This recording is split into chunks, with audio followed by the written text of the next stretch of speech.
What's up, guys? Welcome back to Jam Movies, and today we're talking about Mr. Vengeance himself, the Batman.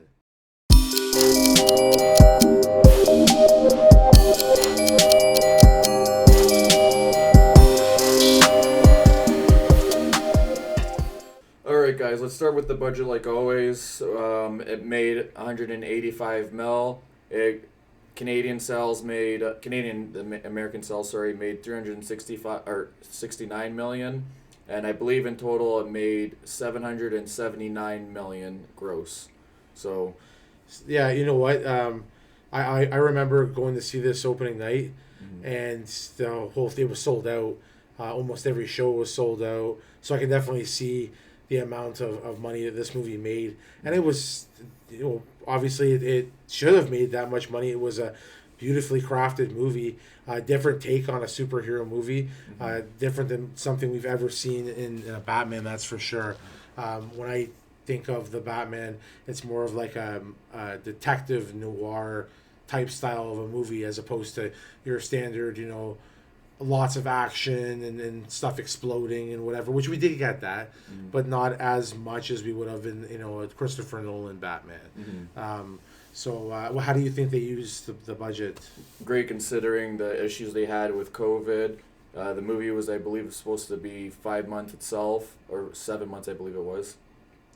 I believe they did 5 months of shooting, stopped for 6 months during COVID, and then by the end of it, it ended up being a year and a half. So I believe most of the money went because of that. But even if that's not the case, they spent the money wisely. We'll get into it more in depth later on with the costumes, the vehicles, the gadgets, the prosthetics, and all that stuff. They used it all wisely. Even the actors are all like big name actors or up and coming actors. But let's talk about the director. Matt Reeves' vision for this movie, I honestly, it was just beautiful. I remember the opening scene in the theaters, the first time I seen it, where that guy has that jack o' lantern green mask on, just finished robbing the convenience store, and the rain's falling and everything like that. Just absolutely beautiful, right? So his vision for this Gotham in this movie, I actually liked it better than any on screen Gotham, in my personal opinion. It was gritty. It was beautifully it's almost like a beautiful ugliness, I Yeah, guess you can say. it's partly due to the fact that his ideas came from the first year Halloween, the animated version. Yeah. Partly because of he took all that stuff from that one to put into this, and that's going back to him being more detective. That's what DC stands for, Detective Comics. So it was perfect that they finally brought it back for this live action movie, and it was one of the first Batmans to show his black makeup underneath the mask, which I thought was amazing. Yeah, no, they definitely, like, it's funny we talk about how, like, I heard a lot of people saying, like, oh, it's too much of like a drama as opposed to like a live action Batman movie, and I understand that, but at the same time too, like you just said, if this was how it was supposed to be originally, then I mean Matt Reeves did an amazing job with capturing everything about every aspect about what Batman was all about. I also liked, if we're gonna go into that stuff too, the way Matt Reeves made Batman in this movie. I mean, like, yes, Batman's just starting out. We know that. He's only been on the job for maybe a year or 2 years, whatever it is. But he's still learning as he's going, right? There's like the scene where he jumps off the building and he's gonna paraglide. Well, everything, he gets a little nervous at the start, everything goes good, and then at the end he crash lands it. Okay, well, he's learning, right? And I liked how they utilize that, because usually, even in the Christian Bale ones, there's parts where Christian Bale, yes, he's learning how to do things, but once he's in action sequences, he's executing everything perfect. Where this is, he's learning how to use the grappling hook. He's learning how to use things at his advantage. He's taking hits. And at the starting of the movie too, you notice how he's taking more hits near the end. He's dodging more, and he's maneuvering better. So he's learning as he's going, right? So I just a fantastic job on Matt Reeves' part. I really, really enjoyed this movie. He ended up getting 3 Oscars and 39 wins for awards. the Oscars were for makeup and hairstyle. We could tell makeup obviously with Penguin. Best sound, we could tell that with just like the 4K version. Visual effects, we could tell that for even in the theaters it was outstanding. But let's talk about the actors now. So like, let's start off with Batman. Please. So what do you have to say about Batman? You know what? So Robert Pattinson, I against you are probably gonna be hated for saying this. 'Cause there's a lot of people that disagree with me, but I think he was the best on-screen Batman, and reason being is, I don't know. It felt so raw, watching him on screen. Just everything he did, like all the combat and everything like that. It felt very real, very personal, very aggressive.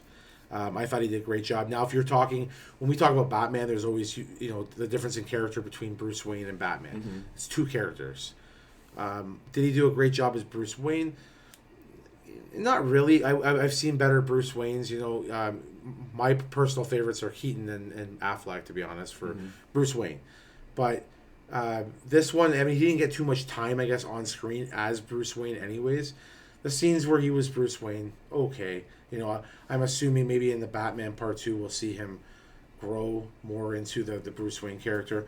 But as the Batman, I thought he did phenomenal. When people thought he couldn't pull it off, you hear the comments about the vampire from Twilight and stuff like that. Even though Pattinson's done a lot of good projects since after Twilight, that's what he should be recognized for, and not some movie he did in his younger years, right? That was absolutely atrocious. But we're not getting into that. Pattinson did an amazing job. What do you think about it? I think, honestly, Batman and Bruce Wayne, he killed it. Reason being because Bruce Wayne, he was emotional. He was dark. He was, didn't want that. He just wanted to be the vigilante. And if you think about it, he saw his parents die in front of him. And you could see when he's fighting the criminals that he's really aggressive compared to other Batmans. Like in the one scene where he's one of the Riddler's henchmen, I guess you can call. I believe he shot Catwoman, and he just kept beating and hitting that the cop had to pull him off and stop him. And I from my recollect, I can't see another Batman that did that. Where if they didn't pull him off, he probably would have killed him. So it kind of shows you that his past is haunting him, and he can't get out of the past where his parents were killed, so it's still haunting him. That's why he doesn't care as Bruce Wayne about his fortune and all that. He's too focused on correcting Gotham like his father wanted it to be, right? So that's why I think this Bruce Wayne, as Bruce Wayne, he did really well, because it gave you a different aspect. All the other Bruce Waynes was just a rich man. This one, he was rich, but you could tell with his costumes and stuff like that, he didn't have like $1 million Batmobiles. Okay, yeah, probably like super expensive, yes, but like it wasn't like outrageously stuff. Like the bat suit doesn't have like paraglider. Well, I mean, it had a paraglider in this one, but it was more realistic this one because it was a wingsuit. And we'll get into more of that once we talk about the costume and stuff. But so I think Robert Pattinson did an amazing job. Even Catwoman, Zoe Kravitz. Yes, her look look outside was reminds me of the comic book of her as Catwoman as well. So I felt like she played that role amazingly, and I liked how in the beginning she had the long hair wig, and you're like, okay, this is how Catwoman is gonna look like, and Batman follows her back to her. I believe it was her house and the other girl's house. Yeah, the apartment. And she pulled off her wig, and then you're like, oh, that's her real hair. Which was, and then you see her with another pink wig. So it kind of shows you like the earlier stages of Catwoman, just like Batman early stages and Penguin and all of them. It shows you the earlier stages of them. It doesn't give you really of a backstory, which is fine, but it gives you the earlier stages of Gotham, which I thought was cool. But like, she did an amazing job. What do you think? No, Zoe Kravitz did a really good job. She's probably one of my. I would say I did like Anne Hathaway for the longest time. That was my Catwoman, but I would say now Zoe Kravitz was definitely my new reigning queen for Catwoman. She did an awesome job. She had awesome chemistry with Robert Pattinson. She handled her dialogue very good. Mm-hmm. She was believable in her action scenes. She was sexy. She was smart.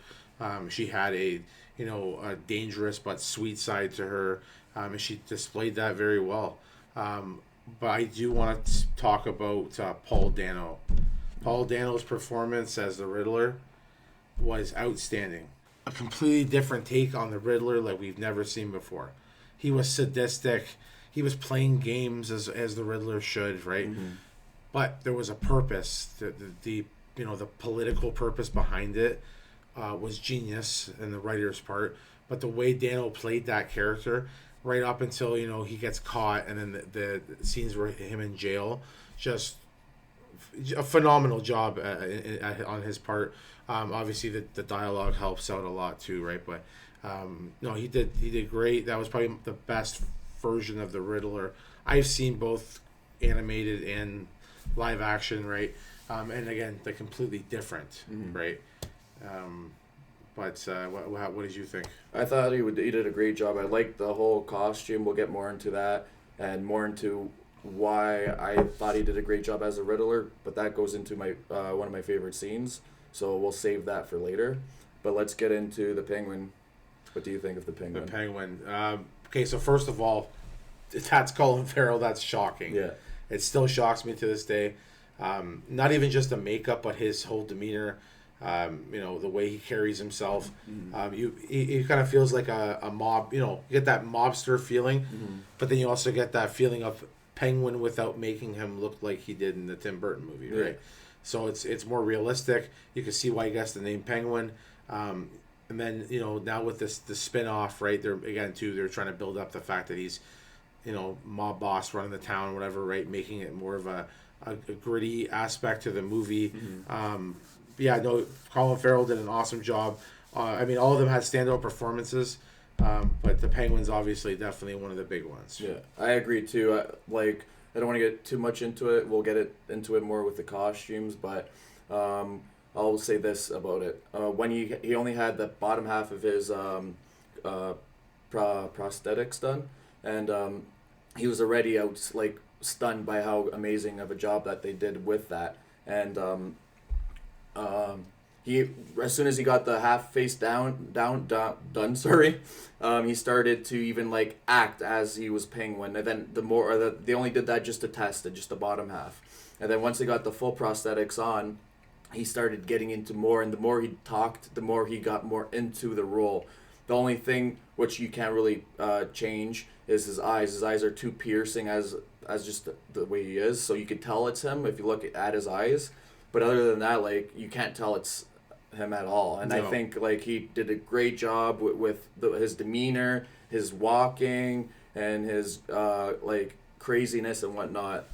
So the Penguin was great too. So let's get into the Batmobile.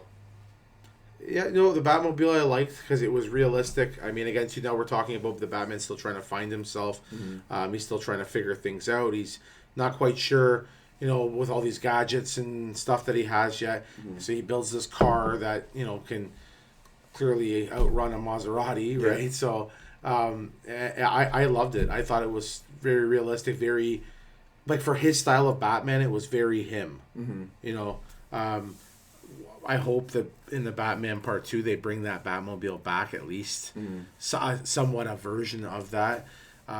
That actually the mention of the Batmobile kind of brings me to my favorite scene. Mm-hmm. But we'll get into favorite scenes after. But one of my favorite Batmobiles, I would say. Mm-hmm. Yeah, I agree too. The Batmobile was a lot more realistic for the average Joe. Mm-hmm. What I like to bring up too, they had actually 3 Batmobiles. The one that was just the Batmobile itself, it was more of a light Batmobile, which was easier to do jumps and quicker turns and whatnot. There was this second one, I believe, was electric to be quieter and whatnot for certain scenes or the environments because they were in the UK and the States. So that one, and then the third one was a normal Batmobile, but with a driving seat on top of the roof for scenes which I think is one of your favorite scenes that we're going to bring up, But for scenes where the Batman has to be more like talking and more focused on his acting than actually driving, the stuntman would be driving the vehicle on top while he's underneath. For example, too, the jet engine was actually a 3D printed part with aluminum parts, 3D printed metal, and steel. I believe it was. It was actually 2,000 pieces to put together. There, the flames were all done, obviously. Even the vents for like the hood of it was supposed to move, but they thought it would take a little bit too much from the actual movie. I thought the Batmobile itself was great in the sense where it was a lot more reachable for the average Joe and whatnot.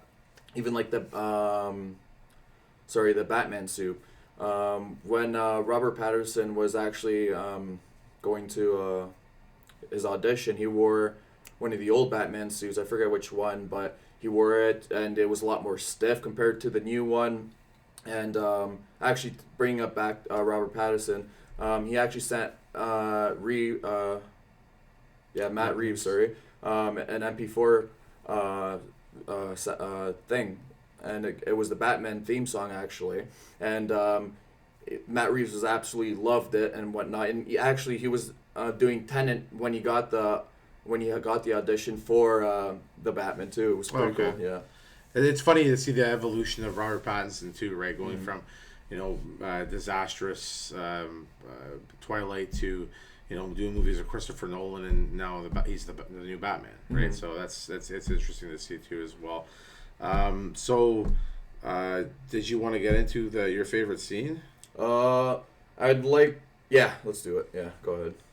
You go first. My favorite scene is the car chase between him and the Penguin. Okay, yeah, that's what I was figuring. Yeah. Yeah, no, I that was every time it comes on screen, I crank my volume up, and I like to kind of go along with the ride with Batman. That's what it feels like.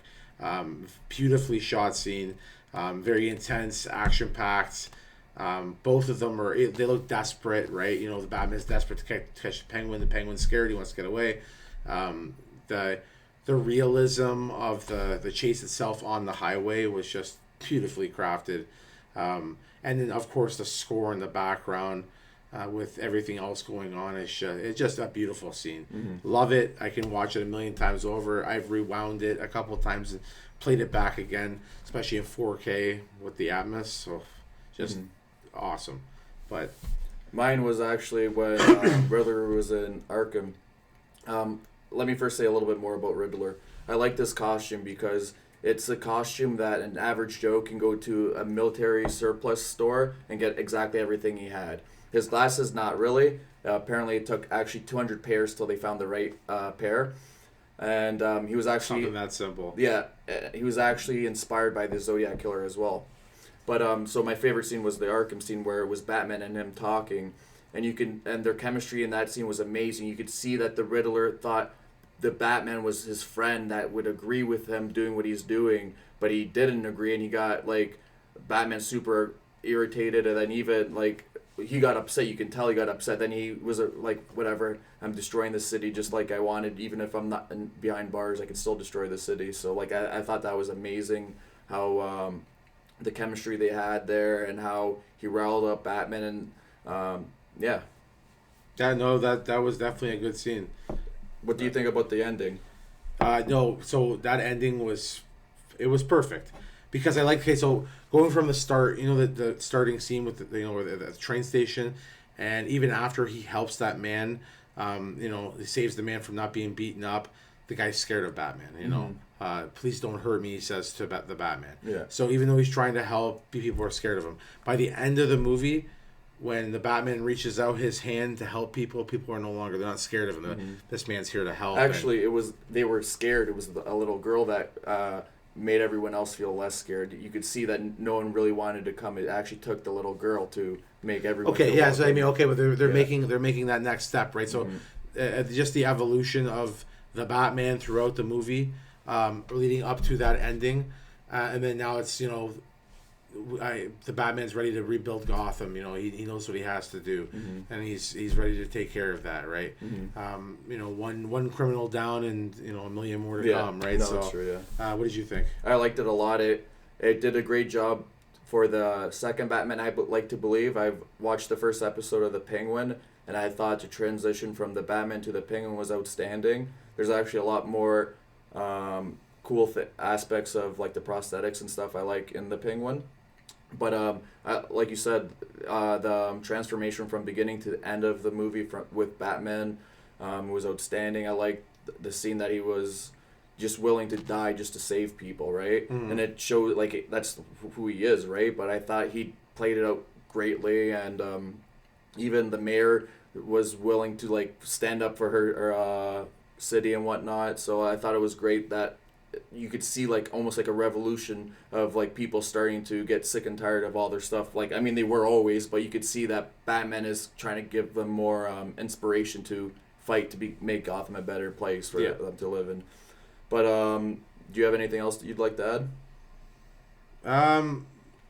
Yeah, actually, I just to finish it off with this, I really hope that Barry Keoghan's Joker makes an appearance and a proper appearance in the Batman Part 2, and I'll leave it off there. Sounds good. So, with that being said, we've talked about the film. What are you giving it on the Jammeter? I would say 85. I liked everything about it. I don't know. It could get higher, but 85 I think is a solid number. But like I'm not really into superhero movies, but this is one of my favorites. I love the way Robert Pattinson did Batman. Zoe did what was her last name? Kravitz did Catwoman, the Penguin, Joker, the Riddler. I like them all. I mean the Joker we didn't see much of, but the Riddler, the Penguin, Catwoman, and the Batman, they did an amazing job, all four of them. To be honest, I didn't really like the Butler, but at the same time, other than that, I think that's what kind of lowers the score. But I think it was a great movie all around. What do you think? You know what? On the Jammeter, I'm gonna go ahead and give it 100%. Yeah. Reason being is it doesn't. I can't. I mean, it might be a little biased opinion. I'm a big Batman fan. I can't really find any problems with it. Even when you're mentioning Andy Serkis as Alfred, I thought he did great. I loved his acting, right? So I couldn't really find too much, or if anything, wrong with this movie. So I have no choice but to give it 100% on the Jammeter. Yeah. Absolutely loved it, and I watch it about 4 or 5 times a year, and I'll probably continue that trend. So that's our discussion on the Batman. I hope you guys enjoyed that. Lots of info, lots of things to discuss about the Batman. So if you like this video, hit that like button, hit that subscribe button, and thank you as always for jamming out with us.